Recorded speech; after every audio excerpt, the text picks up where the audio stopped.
7. Guild Wars. Capítulo 399. Escapando da Guilda dos Mercadores. Fala clã Nubli na voz, caso queira que o canal volte dos mortos com força total. Inscreva-se no canal e não se esqueça de deixar o link. Esse capítulo veio de centralnovel.com. Não esqueça de verificar o site. Link do site na descrição do vídeo. Nubli sublinhado nó sublinhado Eva rapidamente encheu seus vários sacos de retenção de classificação épica com os itens necessários. Ela acabou coletando um total de 5 bilhões de platina, 13 milhões de cristais de éter de grau médio, 200 mil cristais de éter de alto grau e 15 mil cristais de alto grau. Ela teve que deixar para trás as várias poções, venenos, máquinas, armas e equipamentos, bem como todos os tipos de materiais de artesanato, já que eram um grande risco. Os cristais de éter poderiam ser usados pela Umbra intencionalmente, já que todos atualmente acreditavam que a Umbra era tão rica, após serem adquiridos no leilão do primeiro jogador. Graças à existência da loja Rank 7, eles também poderiam usar grandes quantias de dinheiro, já que ninguém, exceto os vice-mestres da guilda, bem como o mestre da guilda, teria o valor exato dos fundos da guilda. Eva estava feliz por não ter confiado apenas em seu inventário e trazido consigo a bolsa épica de tesouros. Mesmo que ela e Draco tenham atualizado seus estoques ao máximo assim que a atualização aumentou o limite, ainda não havia linhas suficientes para transportar 999 cristais de éter até 1 bilhão. Os inventários normais dos jogadores tinham uma aba separada de dinheiro, como qualquer bom MMO, então isso não era um problema para ela. Quanto aos cristais de éter, eles exigiriam mais de 5 milhões de slots no inventário, e seus meros 6 mil slots que acumulavam até 999 não eram nem de longe suficientes para fazer justiça. Felizmente, o Epic Battlefield tinha 900 mil slots com stacks de 9.999. Também reduziu o peso dos itens detidos para 0,1% do seu total. Os sacos de retenção que Draco fez com seu dispositivo avançado de criação espacial estavam apenas no rank raro, então como Eva conseguiu colocar suas mãos sujas em alguns sacos de retenção de rank épico? Bem, se um dispositivo avançado de criação espacial criou um saco de retenção raro, por que não tentar usar 5 dispositivos avançados de criação espacial em um saco? O que aconteceria então? Bem, a resposta era meio óbvia, não era? Eva teve que explodir quase um saco de carregamento inteiro, que era tudo o que ela tinha. Draco havia deixado muitos dispositivos avançados de criação espacial, e Eva só suportou usar 5 para criar essas bolsas para o assalto. Depois de recolher tudo, ela avaliou cuidadosamente o local para se certificar de que não havia deixado nenhum rastro. Qualquer coisa que ela encontrou foi eliminada com sua herança do olho abissal, praticamente banindo-a para um vazio sem fim ao qual ela não tinha acesso real. Feito isso, ela foi até a borda do bolso e saiu do mesmo jeito que entrou, sobrecarregando seu Izanagi para fazer um pequeno buraco na parede do tesouro. Era muito mais fácil para ela fazer isso de dentro do que de fora, e ela nem precisava desperdiçar muitas poções do beijo do anjo nesse assunto. Eva rapidamente correu pelo buraco e apareceu no tesouro normal. Era uma típica área semelhante a um cofre, com muitas prateleiras e armários etiquetados com os itens que possuíam. Eva contou um total de 55 milhões de platina na prateleira de fundos líquidos e retirou metade dessa quantia para fazer parecer que ela havia invadido o tesouro pelo dinheiro que foi exibido. Ao fazer isso, ela não pôde deixar de zombar daqueles pobres demônios idiotas. Cada vez que vinham para cá, deviam ter pensado que haviam limpado essas organizações até os ossos, mas não sabiam que estavam apenas bebendo um pouco da sopa enquanto a guilda dos mercadores guardava toda a carne. Agora que Eva os limpou adequadamente, ela se sentiu bem, como se estivesse fazendo um favor ao mundo. Afinal, ninguém precisava de 30 bilhões de platina neste mundo, em que eles poderiam gastar isso. Por que é que 1% do topo estava tão empenhado em sufocar o fluxo de rendimento? Eva ponderou sobre essas questões socioeconômicas por uma fração de segundo antes de sair cuidadosamente do tesouro em seu modo totalmente furtivo. Ela viu o Cerebramancer ainda deitado no chão, dormindo pacificamente. Eva suspirou ao vê-lo. Um rapaz tão jovem e tão promissor, destinado a se tornar um paciente catatônico pelo resto da vida. A menos, é claro, que a guilda dos mercadores pudesse encontrar um psíquico mais poderoso que Eva. Mas do jeito que estava agora, a própria Eva era completamente incapaz de acabar com a maldição mental que ela lançou sobre ele porque ela havia infundido muito poder nela. Para se ter uma ideia, era como usar uma cola super poderosa para colar dois metais e depois tentar separá-los com as próprias mãos depois de secos. Ainda assim, seria bom dar à guilda dos mercadores a ilusão de esperança, para que eles não a perseguissem com total ódio e veemência, pelo menos não mais do que já estavam obrigados a fazer após o seu roubo. Eva saiu do corredor e chegou à sala com os guardas estacionados. Eles estavam todos esperando pacientemente que o Cerebramancer desmascarasse qualquer intruso e lidasse com eles preliminarmente antes de convocá-los para terminar o trabalho ou levar o cativo embora para punição. Ela não prestou atenção neles e rastejou como uma aranha assustadora pelo telhado, parecendo menos com a Mulher-Aranha ou com a Gwen-Aranha e mais com um demônio possuído de algum filme de terror. Dado o quão rápido ela rastejou, nem estável nem lento, mas em um ritmo acelerado, deveria ter alertado qualquer um com ouvidos funcionais, mas foi sufocado por seu corpo de divindade vazio de perfeição. Eva abriu o chat de texto do grupo depois de rastejar para um local relativamente seguro e enviar uma mensagem para Zaine. Como vão as coisas? Eva houve um período de silêncio antes de Zaine responder. Natação. Eles estão quase dispostos a vender suas almas por este item, e eu nunca me diverti tanto pechinchando em minha vida. Zaine. Bom. Já terminei com o saque, então estou a caminho do pátio esperar sua saída. Eva sem problemas. Estamos finalizando as coisas. Zaine Eva sorriu e continuou seu caminho, tentando manter o coração firme diante do sucesso total do assalto. Enquanto ela se movia ao longo do teto daquela maneira assustadora, seus lábios se curvaram em um sorriso que acalmaria o coração de qualquer um que pudesse vê-la. E então, esses termos são adequados para você, Lady Zaine. O mestre da guilda dos mercadores perguntou enquanto esfregava seus seios tosse-peito. Claro. Mestre da guilda Borgios. O preço do acesso completo a 4 masmorras lendárias, bem como 25 milhões de platina todos os anos durante 100 anos, é exatamente o que meu querido Draco desejaria para si e sua guilda. Zaine respondeu com um sorriso adorável. As pessoas aqui se agitaram com isso. Especialmente quando Zaine ajustou as pernas. Seus olhos não puderam deixar de se abaixar para espionar o caminho para o Nirvana, mas eles não conseguiram vislumbrar nada naquele curto espaço de tempo, deixando-os amargos e frustrados. Zaine os provocou muitas vezes dessa maneira, sem nunca exagerar, tornando isso óbvio ou mesmo chegando perto deles, mas ela os deixou na ponta dos assentos. Isto era naturalmente uma mistura de sua sexualidade física e sua habilidade passiva de sedução que funcionava com base em seu carisma, que já estava próximo de 100 pontos. Ambos os lados assinaram um contrato supervisionado pelo sistema e apertaram as mãos agradavelmente. Normalmente, a guilda dos mercadores zombaria de qualquer tolo que ousasse assinar um contrato de tão longo prazo, já que a próxima grande guerra estava chegando em poucos anos.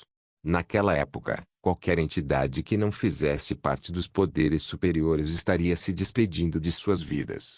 Os demônios deixaram apenas alguns selecionados de cada raça ou tribo vivos para que pudessem procriar novamente e fornecer-lhes ampla experiência para sua colheita. No entanto, Borgios e seu grupo sabiam que mesmo que os demônios enlouquecessem e decidissem massacrar tudo sob o risco de destruição mútua, a Umbra sobreviveria por mais tempo do que a Guilda dos Mercadores. Isso tinha a ver com as entidades que guardavam a cidade-estado de Vita, que eram basicamente todas as potências superiores.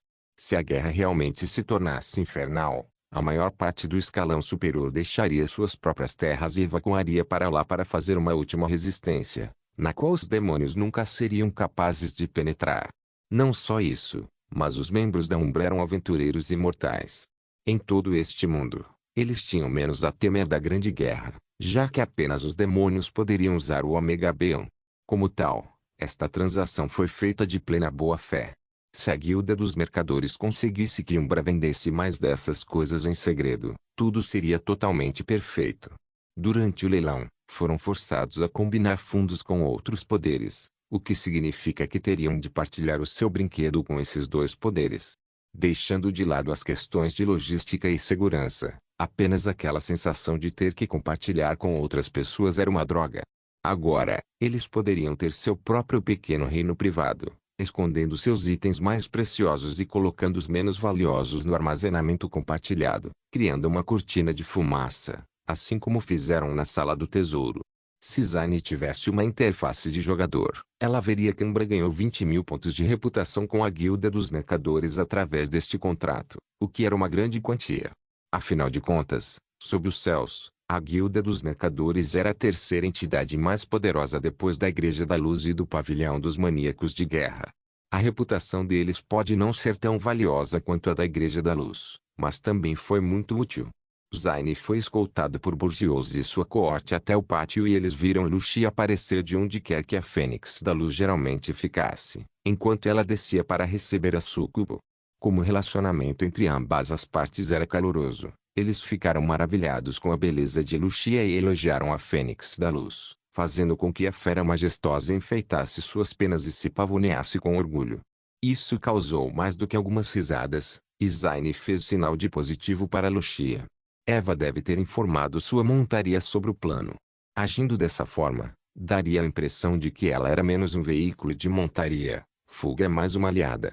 Zine estava prestes a montar em Lucia quando um guarda correu até o mestre da guilda e seu grupo rapidamente.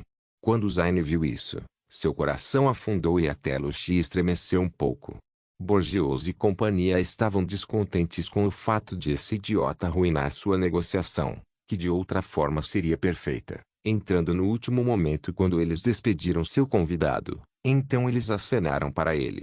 No entanto, o sujeito ignorou seus sinais e rapidamente relatou: "Meus senhores, o tesouro foi roubado. Alguém matou o mago mental Dawson."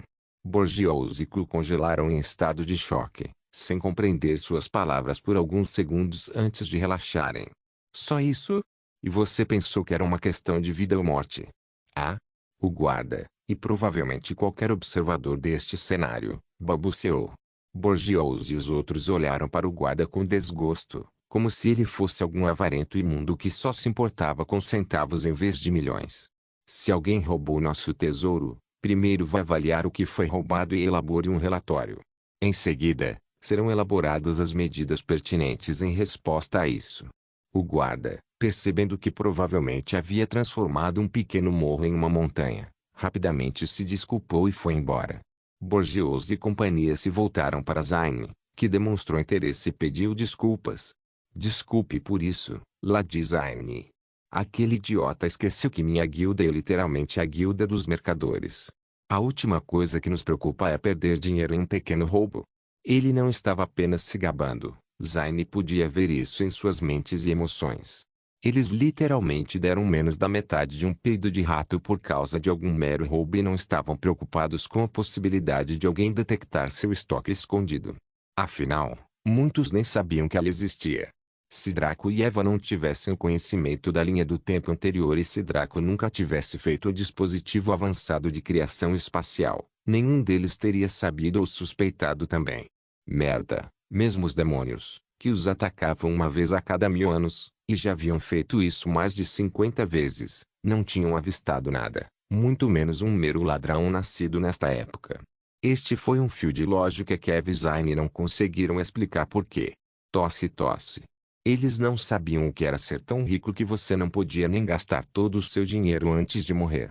Eles não tinham a mente de uma pessoa rica, apenas de uma pessoa poderosa. Ambos os grupos tinham valores e respostas diferentes a certas coisas, portanto este foi um descuido aceitável da parte deles. Zine acenou com a cabeça para Borgios e companhia, decolando em um raio de luz em direção à cidade-estado de Vita.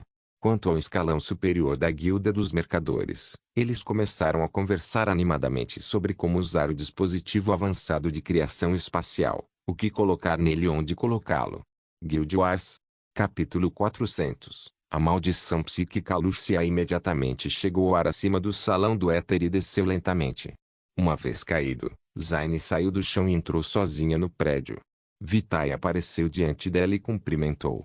"Saudações, senhora e terceira senhora.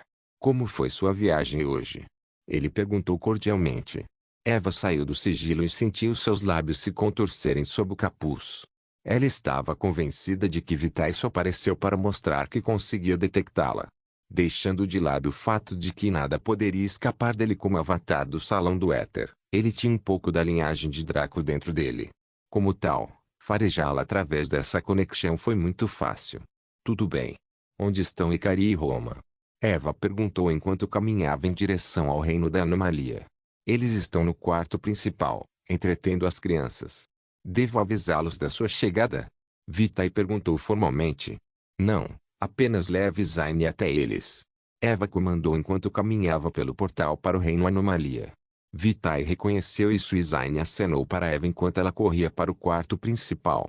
Embora ela não tenha dito isso, ficou claro por suas ações que a Sucubus sentia muita falta de seu filho e estava morrendo de vontade de segurar o pequeno malandro em seus braços novamente. Eva desapareceu por aproximadamente 2 horas antes de sair do reino anomalia. Assim que ela saiu, ela mais uma vez não manifestou nenhuma mudança visual, mas a bolsa de retenção não estava mais em sua posse. O que ela fez lá exatamente? Eva respirou fundo e saiu do Aetherraum mais uma vez. Ela conversou brevemente com Sanji para saber que eles haviam capturado 2 novos setores e ele havia nomeado chefes para eles enquanto ela estava fora. Isso agradou Eva, e ela fez questão de elogiá-lo, uma recompensa que Sanji entendeu ser mais rara do que sangue de dragão de alguém como ela. Como tal, ele priorizou trabalhar ainda mais arduamente do que antes. Eva convocou Lucia e montou na Lynch Phoenix. Ela ordenou que sua montaria levasse para Cario City, em direção ao Rank 7 Guildhall. Lucia precisou de um único bater de asas para levá-los até lá. Riveting desembarcou das costas de Lucia, seu capuz mais uma vez levantado. Como sempre, havia uma multidão em frente ao salão da guilda Rank 7, mas Riveting os ignorou e seus olhares antes de entrar. Ela também ignorou a secretária, já que apenas Draco foi amável o suficiente para cumprimentá-la. Riveting pegou o elevador até o andar do Training Hall. Lá, muitos membros da Umbra estavam no meio de treinos ou praticando suas habilidades em áreas públicas. Quando Riveting apareceu, todos fizeram uma pausa e cumprimentaram. Desta vez, ela aproveitou o tempo para cumprimentá-los de volta e fez uma pausa para dar algumas dicas a alguns companheiros enquanto castigava outros por suas falhas antes de entrar em uma sala privada. Anúncio do sistema para o jogador analisando a alocação de estatísticas do jogador. Anúncio do sistema para o jogador analisando as habilidades dos jogadores. Anúncio do sistema para o jogador analisando o físico do jogador. Anúncio do sistema para o jogador analisando o equipamento do jogador. Anúncio do sistema para o jogador analisando as técnicas dos jogadores. Anúncio do sistema para o jogador analisando caminhos de classe de jogadores. Anúncio do sistema para o jogador análise do jogador concluída. Novas opções disponíveis. Mostrar. Sem número Riveting respirou fundo enquanto ativava a tela de promoção de classificação e via as mesmas opções que Draco via. Lá, ela obviamente escolheu a segunda opção, que era Class Up. Criador do vazio. Classe classificação, lendário chance de sucesso, 0,0% preço, 1 milhão de platina Arquimaiden do céu, classe classificação, lendário chance de sucesso, 0,0% preço, 1 milhão de platina Edificador Supremo, classe classificação, lendário chance de sucesso, 0,0% preço, 1 milhão de platina por tentativa Devorador do Vazio, classe classificação, épico chance de sucesso, 1% preço, 100 mil platina por tentativa Santa, classe classificação, épico chance de sucesso, 1% preço, 100 mil platina por tentativa Exorcista, classe classificação, épico chance de sucesso, 1% preço, 100 mil platina por tentativa Assassin Prime, classe classificação, semi-épico chance de sucesso, 10% preço, 10 mil platina por tentativa Shadow Assassin, rank 2, classe classificação, raro chance de sucesso, 70% preço, grátis. Ela não ativou seu aspecto geral porque estava curiosa para saber se as escolhas apresentadas a ela eram as mesmas de antes. Como ela viu claramente, não houve alterações na programação ou nos preços. Afinal, ela não tinha tantos recursos quanto Draco. Suas opções de aumento de classe eram limitadas à sua linhagem e classe Shadow Assassin. Ela também não possuía nenhum item divino próprio, então ela não teve escolhas divinas como Rina e Draco tiveram. Riveting já havia chegado a um acordo sobre como ela acabou nesta situação, mas depois desse assalto e de adquirir uma classe divina, Ela planejou mudar a situação e trabalhar ao lado de Draco, não atrás dele. Ela reiniciou todo o processo, mas disparou seu aspecto geral durante a fase de análise por uma fração de segundo. Como tal, não foi surpreendente quando a classe que ela queria apareceu nesta rodada. Celestial Prime, classe classificação, divino chance de sucesso, 100% preço, 1 bilhão de platina por tentativa. Ela então escolheu e pagou os fundos necessários, o que tirou apenas 1/5 de sua riqueza recém-adquirida, ainda que ilícita. Rivet Ignite não se incomodou com isso, já que a quantidade de fundos era realmente abundante. Após 1 segundo de processamento pelo sistema, ela foi levada para a escuridão pela transição usual que a IA usava quando os jogadores viajavam entre mundos. Borgios e seu grupo retornaram à sala de reuniões, onde continuaram a discussão sobre bons vinhos e comida. Eles estavam todos joviais, pois o preço que pagaram pelo item era realmente bom demais para seu valor. Alguns até especularam que a Umbra fez isso de propósito, tentando construir uma ponte de benefícios e relações entre as duas organizações em segredo. Eles não eram avessos a isso, pois só poderiam se beneficiar de um bom relacionamento com Umbra e Draco, e não perder. Afinal de contas, apesar de seu tempo de existência relativamente curto, a Umbra até ganhou o favor da Igreja da Luz e do Pavilhão dos Maníacos de Guerra, algo que eles, a Guilda dos Mercadores, não conseguiram, apesar de serem o indiscutível número 3 do mundo. Como a Umbra conseguiu algo assim, eles não sabiam. No entanto, um dos membros brincou dizendo que olhando como a Umbra conseguiu entrar em seus bons livros com esta transação, como a Igreja da Luz e o Pavilhão dos Maníacos de Guerra poderiam jogar duro. Para isso, todos riram e concordaram em seus corações. Aquela guilda dos aventureiros imortais sempre soube o que dizer ou fazer para obter o favor das principais potências, e agora até eles foram cortejados com sucesso. Enquanto cada um deles refletia silenciosamente sobre esse fato, um dos magos contratados pela guilda entrou na sala sem bater ou mostrar respeito. No entanto, mesmo que ela tenha feito isso, nenhum dos membros aqui reclamou ou sequer franziu a testa. Borgios olhou para o recém-chegado, uma luz de preocupação e dúvida brilhando em seus olhos enquanto perguntava: "A que devemos o prazer, Grão-Mestre Olivia?" Aquela chamada Grande Mestre Olivia era uma jovem que parecia ter entre 16 e 19 anos, com lindos cabelos rosa amarrados em um coque, pele cremosa e olhos penetrantes semelhantes aos de Keira Natasa. Ela tinha um nariz um pouco acima da média e lábios ligeiramente grossos, um pescoço fino e uma figura bastante esbelta. Ela não estava explodindo com curvas infinitas, mas seu manto definitivamente mostrava que ela era muito bonita. Quanto ao manto, era menos parecido com o traje formal dos magos e mais com um vestido de baile para rainhas, só que menos extravagante e colorido. Ela tinha muitas joias nos braços, dedos, peito e pescoço que a faziam parecer uma nobre rica. No geral, ela dava a impressão de ser uma mulher rica e poderosa, capaz de cuidar de todos os assuntos financeiros de um negócio ou empresa multinacional. Como alguém extremamente habilidoso em assuntos que envolvem dinheiro, ela subiu até se tornar chefe do departamento de contabilidade, garantindo-lhe uma posição especial na guilda.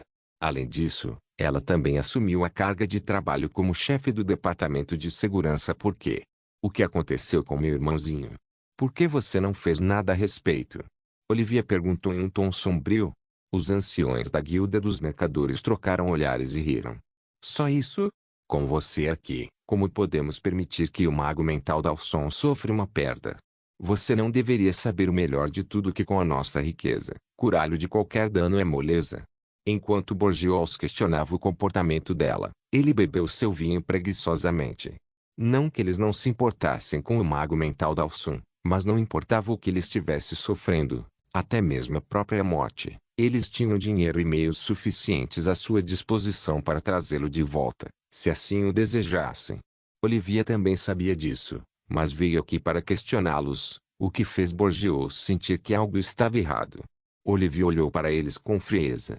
Bom, nesse caso, quero que todos vocês o acordem do coma psíquico em que ele foi colocado.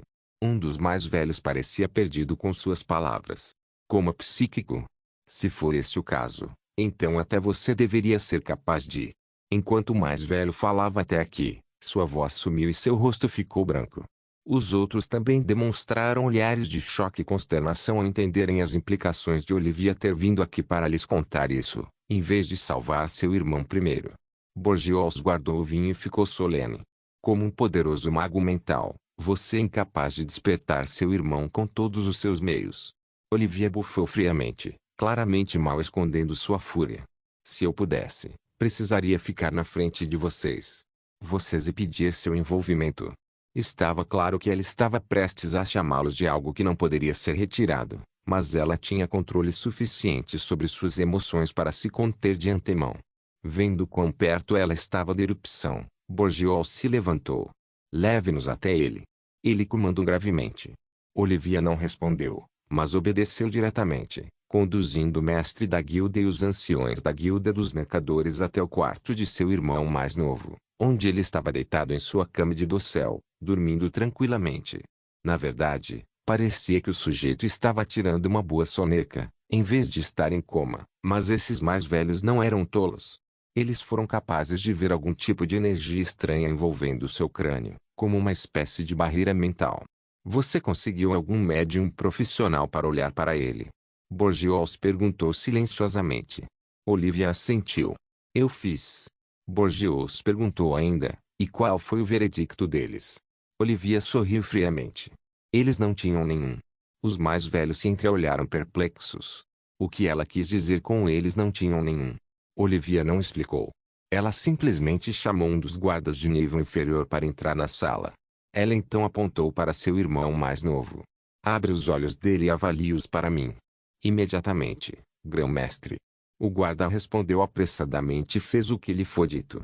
No momento em que ele abriu as pálpebras do mago mental Dalson e olhou nos olhos azuis escuros do sujeito, uma luz branca atingiu os olhos do guarda, e ele imediatamente caiu. Ele estava dormindo profundamente, respirando levemente como se fosse alguma forma de beleza adormecida. Olivia sorriu para os anciões da guilda. Como você pode ver, a menor tentativa de ajudar meu irmão acaba com aquela pessoa sendo colocada sob a mesma maldição que ele. Essa maldição não discrimina e não pode ser interrompida. Até mesmo os médiuns mais poderosos que contratamos caíram sob sua influência. Soletrar. Seu sorriso se dispersou em uma expressão grave que deixou os anciões da guilda preocupados. Pelo que eu sei e posso ver, esta é uma maldição psíquica quase divina. Por si só, isso seria problemático, mas não impossível de consertar com os meios que temos. Mas esta maldição psíquica é infecciosa.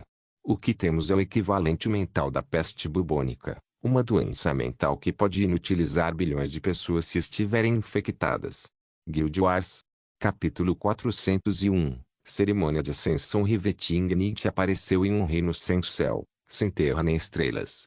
Era estranhamente semelhante ao reino da anomalia, só que a cor deste mundo era a mesma de seus olhos abissais. Também havia iluminação extremamente fraca. Mal foi o suficiente para iluminar a noite Riveting e alguns quilômetros ao redor de seu corpo. Assim como na descrição de Draco, havia centenas de estátuas dispostas aqui. Eles pareciam ter sido organizados em ordem de importância. Os que estavam na frente dela eram bem grandes e ficavam menores quanto mais longe estavam. A estátua mais proeminente à esquerda dela era de uma entidade estranha que parecia uma sombra mal renderizada. Na verdade, Riveting Nietzsche lembrou que já tinha visto esse tipo de forma antes. Era a imagem da forma de vida energética que ela havia comprado no bazar naquela época, uma forma de existência desconhecida que aqueles comerciantes de escravos não conseguiram identificar adequadamente. Naquela época, ela nem se importava que fosse relativamente barato comparado ao resto dos escravos. Fazia parte da programação, então ela comprou. Foi tão simples e direto. No entanto, ela agora percebeu que poderia ter tido sorte de uma forma que nunca poderia compreender completamente. Uma criatura que parecia a representação principal de uma das três heranças de Eva. Era impossível que algo assim fosse mera coincidência. Atrás dessa estátua principal havia uma fila de mais de 100 tipos diferentes de outras estátuas, sendo a maioria delas aberrações bizarras e perturbadoras. Se alguém os visse, empalideceriam e fugiriam de medo e consternação. Muitas dessas aberrações eram coisas que Riveting Nietzsche tinha visto na mídia de terror, e algumas eram definitivamente mais estranhas que Frankenstein. Logo atrás da estátua principal havia duas estátuas um pouco menores, muito maiores que as outras estátuas subsidiárias. Rivetingnicht reconheceu a notável aberração com um enorme olho central e muitos tentáculos que formavam seus próprios olhos no final como um voibeolder. Ao lado dela estava o mais famoso monstro parecido com o povo da tradição Lovecraftiana com uma aura supressiva que forçou outros a adorá-lo, Cthulhu. Rivetingnicht desviou os olhos desses conjuntos bizarros de estátuas e foi até as da extrema direita. A que estava na liderança era uma donzela divina tão linda que até a noite Riveting ficou extasiada. Ela levou quase 10 minutos para se livrar desse torpor e ficou chocada. Como epítome da beleza, ela sempre se irritou com o fato de as pessoas reagirem exageradamente sempre que viam seu rosto, como se isso fosse uma grande coisa. Depois de receber tanta beleza pela primeira vez, Rivetingnicht simpatizou com todos aqueles que tiveram a infelicidade de sentir esses efeitos e pediu desculpas a eles em sua mente. Se ela, a possuidora da linhagem, se encantava tão facilmente, e os outros? Na verdade, eles provavelmente tiveram muita sorte por ela só poder usar até 30% da herança da donzela celestial. Caso contrário, ninguém seria capaz de permanecer são. A donzela celestial retratada na estátua era a própria Amaterasu, vestida com lindas vestes douradas e possuindo longos cabelos esvoaçantes de cor dourada polida. Ela usava um sorriso benevolente digno de uma donzela divina, e seus olhos estavam fixos na noite Riveting. Atrás dessa estátua estavam cerca de 20 outras pessoas. Todas elas foram mulheres lendárias ao longo da história da humanidade, adoradas por sua divindade e beleza. Rivetingnicht os viu e, apesar de não saber exatamente quem eram, sentiu a informação fluir em sua mente quando olhou para eles. Por exemplo, ela viu donzelas celestiais como Afrodite, Vênus, Freja e Ishtar. Estas eram mulheres mitológicas conhecidas como deusas do amor ou do afeto, às vezes até da luxúria e do sexo. Todas elas caíram sob a alçada da herança da donzela celestial, e a noite rebitante de repente entendeu que essa herança poderia não ser tão pura quanto parecia. Tão pura como ela havia pensado.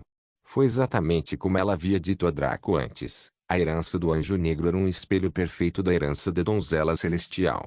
Ambos tentaram todas as mentes mortais a adoração ou a paixão, mas os meios pelos quais as duas heranças fizeram isso foram diferentes. No centro das duas estátuas havia uma de design bastante simples. Era a forma de um sol branco com símbolos matagama pairando ao seu redor.